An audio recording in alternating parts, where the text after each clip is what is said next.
Why is existential therapy actually an integrative form of therapy? Because it integrates all the different aspects that different psychotherapies each focus on. It brings them all together, and then it transcends them, it overcomes them, it goes beyond them, in order to make sense of all those different facets of human existence and polish up a person's life from all those different angles to make it shine.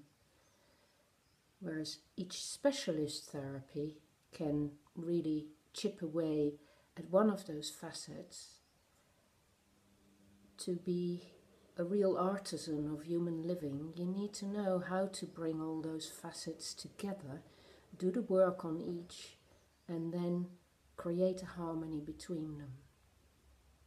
So let me take you through it, which is also a kind of overview of why each of the different approaches to psychotherapy might be useful in particular situations.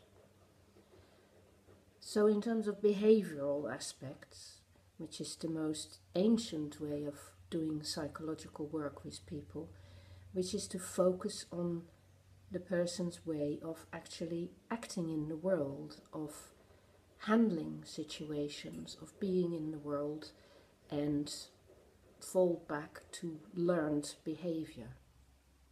Well, obviously working with a person's habits and understanding how they have learned to be, and helping them see that and helping them become more aware of it and therefore capable of getting mastery over it and making changes to it is very much a fundamental place to start. So that starts with very simple things at a physical level. What are our patterns? What are our habits? How do we get up? What do we eat? What kind of manners do we have? How do we actually act in the world, and how can we change that in order to make it more favorable for ourselves? Very important, but never sufficient. Then at a deeper layer, a very important progress in psychotherapy has been that of the cognitive revolution. Much maligned because it can really take over from the other aspects and become excessively focused on, but important because this helps us to penetrate into a person's thinking, expose what's wrong with their cognitive process, their thinking process, the patterns in which they jump to conclusions, the assumptions they make about the world.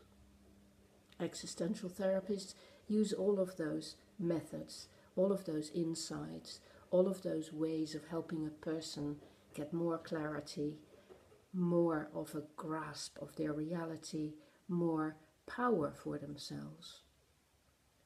So faulty reasoning does need to be spotted, it needs to be corrected, it is helpful to start thinking about other ways of looking at the world. But existential therapists would never prescribe what way a person would have to look at the world, should look at the world, but rather explores alternatives and helps a person make decisions for themselves about this.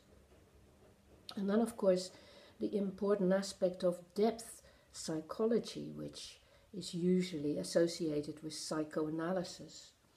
Much has been learned from that, much needs to be retained from that, so that we don't end up with superficial prescriptive methods that omit to explore deeply into a person's life and a person's experience. So there are many aspects to psychoanalysis which are very much part of existential therapy. The main part of that is the recognition that the past is very important and that the formative years in a person's life in childhood have a vast effect on what we do with our lives. So yes, the past is explored in great detail or in less detail if there isn't time to do so, in existential therapy, and an understanding that the way we have traveled through life sets a certain direction, and how we can take awareness of that, and we can start to get an overview of other possible directions and have the ability to make some choices about it. But of course, before we can do that, there are many explorations that need to happen.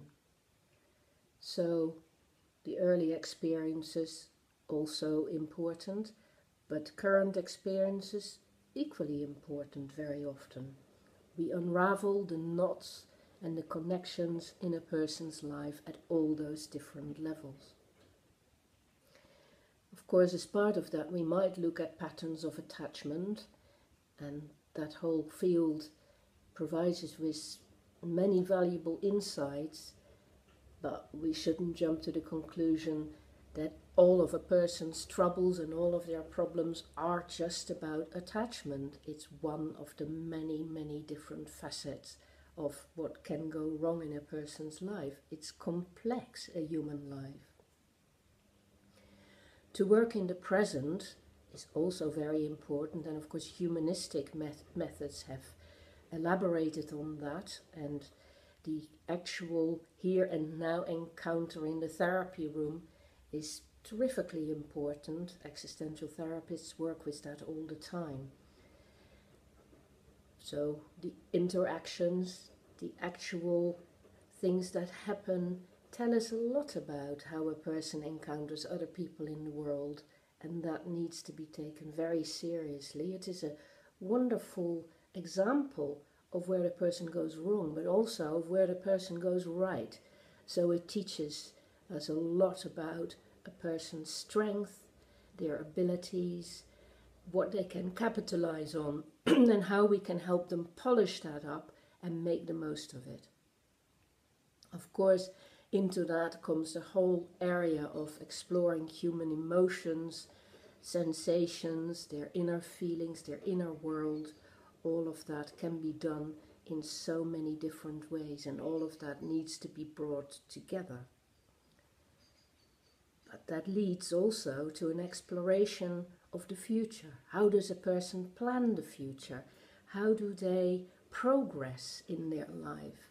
How do they get a sense of flow, a sense of movement, a sense of purpose, a sense of real meaning in their lives?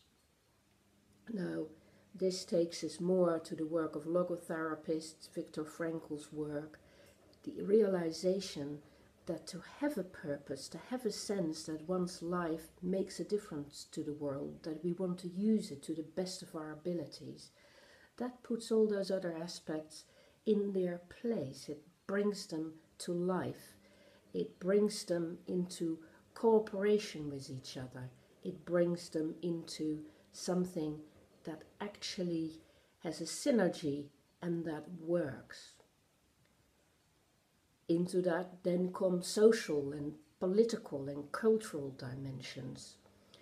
We learn there from group psychotherapy, from family therapy, and existential therapists have explored all of those dimensions and bring those into their work, because many of people's problems are socially determined or politically determined or determined by their struggles with gender issues or other aspects that are societally based.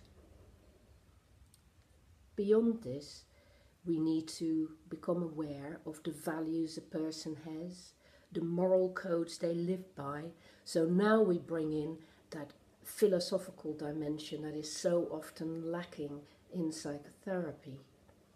The philosophical dimension throws light onto the whole issue of being human, and it brings to the fore the person's own ability to live in so many different ways and to make choices about their engagement in the world, the way they want to contribute something to the world, and the way they know they want to be with other people and shape things around them improve life for themselves and for other people, because the two obviously always go hand in hand.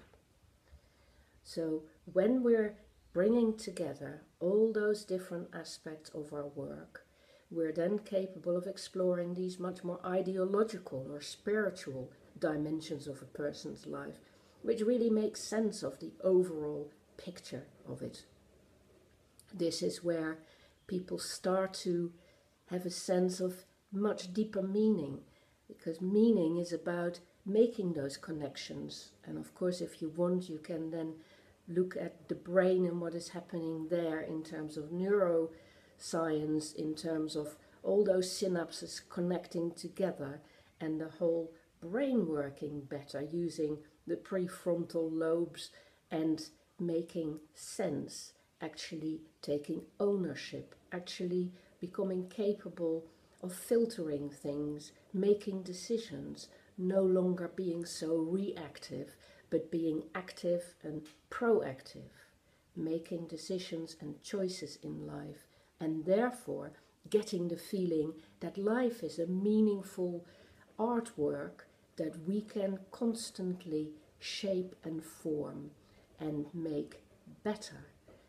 And not just our own lives, but also the way in which humanity lives on the earth. We can find a place on earth where we can improve that, where we can arrange things for the better, rather than feel at the mercy of everything that feels so bad and so wrong. So this is now where purpose comes really to the fore, and all those different layers of the work that has been done fall into place around that sense of purpose, forward movement, and a person becomes aware of their authorship, their ability to get better at the art of living. So we don't throw any of the knowledge of psychotherapy away. We learn about all the different methods.